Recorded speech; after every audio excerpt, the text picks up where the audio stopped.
Oh, yes. High praise for President Joe Biden from illegal migrants crossing the southern border illegally, as Customs and Border Protection agents have been overwhelmed with the surge of illegal border crossings. Last week, a record 12,000 people came into America in one day. Customs and Border Patrol sources telling Fox News that already over 535,000 migrants have been apprehended at the border for this fiscal year, which started in October. In addition, there have been more than 60,000 gotaways that have disappeared into the United States, with untold more entering undetected. Fox News is now learning that CBP officials privately told Arizona lawmakers that on average 5,000 migrants are released into the country every day. Joining me right now on how Biden's border crisis is impacting U.S. national security and the fight underway to stop it instead of sending more money to Ukraine is Kansas Senator Roger Marshall. Senator, it's good to see you. Thanks very much for being here today. Good morning. I want to get your take on this because, of course, you were on the Senate Homeland Security Committee as well as the Senate Budget Committee. How would you assess the border today? We got this new news this morning that 5,000 people are being released into the country every day. Right. The border situation is getting worse every day. Record days, 10,000, 11,000, 12,000 people crossing our border every day. Remember, since Joe Biden became president, 10 million people have crossed the border illegally. And this is why FBI Director Wray is saying we've never had a more unsecure situation right now. All the lights are blinking red, all at the same time, the first time in his career. So this is getting steadily worse. Where are these 10 million people? At least 1.7 million gotaways. Where are those people? What are they doing? I think everybody should be watching their back.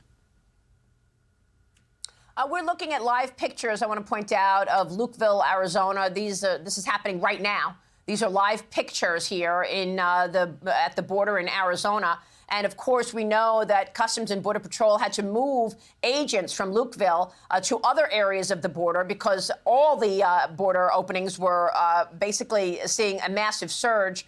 Can you tell us a little about what's going on in Texas and Arizona right now? Right. So remember this, the Border Patrol officers can only process about 1,000 people a day. So they're being overwhelmed here. When 10, 11, 12,000 people are coming across the border, basically these Border Patrol agents turn into babysitters and social workers and nurses.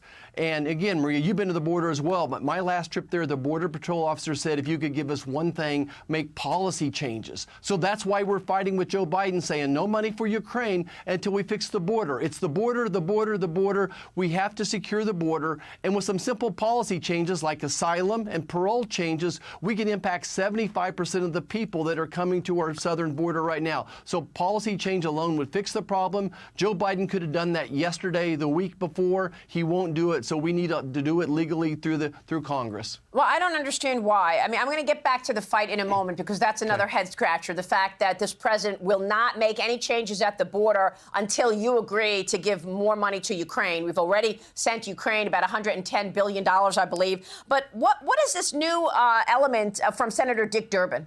The other day, your colleague Dick Durbin proposed to allow illegal migrants to serve in the U.S. military. Are you serious?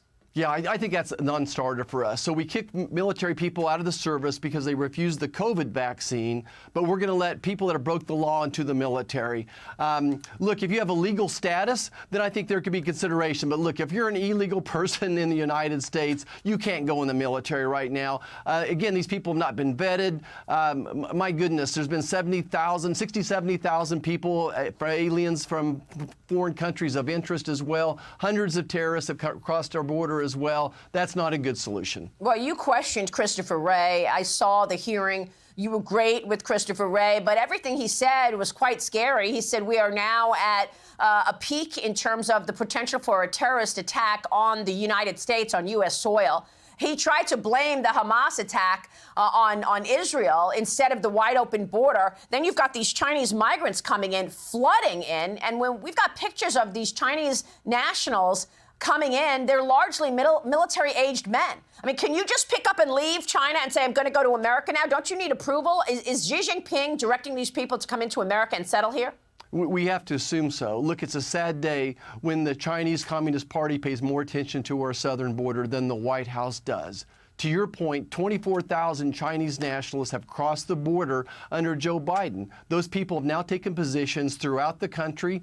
They're running the police stations here in New York City. Then they're keeping track of their own folks, making sure they're staying in order. They're the money collectors on the end of the fentanyl as well. They're setting up Confucius schools. They've infiltrated our research, and they're buying farmland next to military bases, all things you've reported on, Maria. I would just say it's worse than what you're saying. It's even worse than what the media is describing Chinese influence in this country. Not to mention they're stealing $500 billion of intellectual property from us every year. 90% of the counterfeits that come into this country. They gave us a virus that killed 1 million people. The fentanyl is killing 300 people every day. Hundreds of thousands of people have died because of Chinese fentanyl under Joe Biden's watch. How does Joe Biden sleep at night? How does his DHS secretary sleep at night? I just don't understand this. And of course, none of these issues ever come up when he meets with Xi Jinping. Again, none of this came out with his last meeting in Xi Jinping. And my question is why? Why won't he hold the Chinese Communist Party accountable? Why does he have this wide open border? There is a report about New York Republican Nicole Maliotakis in Staten Island. And she says that she got a portion of she submitted a request for the Freedom of Information law, and she got a portion of the contract between a nonprofit organization tasked with erecting emergency shelters for migrants. And she says she found in that contract that it obligates contractors of migrant shelters to hand out voter registration cards, to help migrants in registering to vote and circulate campaign materials within the shelter premises. Is that what you know? Do you have any information about that? Is that the point here? To get these migrants to vote Democrat? Absolutely. That's the only thing you could assume. If Joe Biden wanted to secure the border, he could secure it.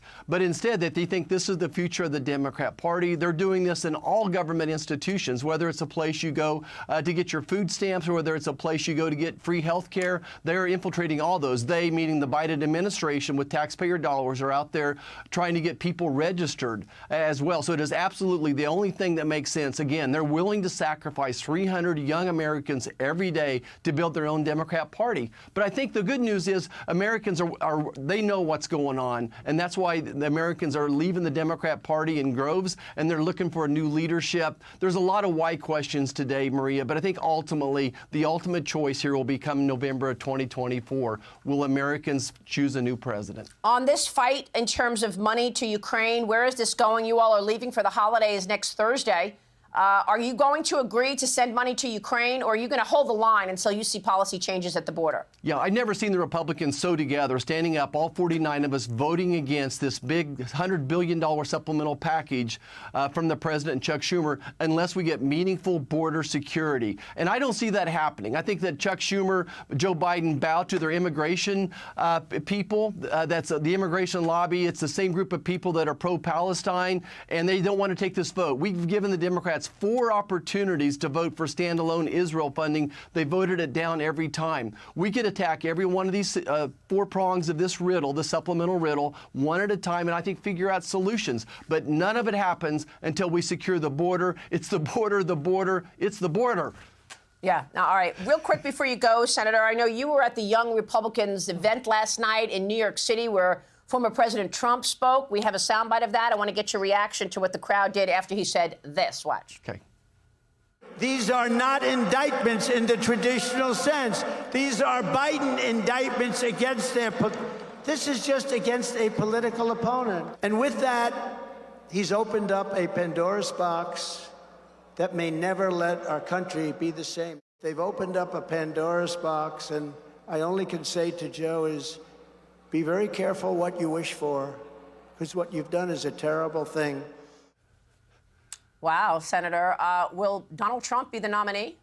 He is. He is the presumptive nominee. I think he's ahead by 50 or 60 points. And I remember what Bob Dole always told me when there was tough decisions. He said, go back and listen to the people of Kansas. The Republicans of Kansas want Donald Trump to be their nominee and to be their next president as well. I would just caution people, though, as they're listening to all this rhetoric. This is an hour-and-a-half long speech last night. And by the way, what came through to me was Donald Trump loves New York City, that this is his home. He's so proud of New York City, and he's so upset that it's gone to H-E-double-L, right? So he's so upset about this, but I'm reminded what Newt Gingrich told me just like months after Donald Trump was elected in 2016. He said, look, Donald Trump's going to be a third Andrew Jackson, a third Teddy Roosevelt, and a third Barnum and Bailey. So President Trump spends a lot of time just shining a flashlight and letting that left national media chase the flashlight a lot. So I wouldn't overreact to every word he says, but he's going to be the president of national security. He's going to secure the border. He's going to make the economy strong. His enemies will fear us and respect us.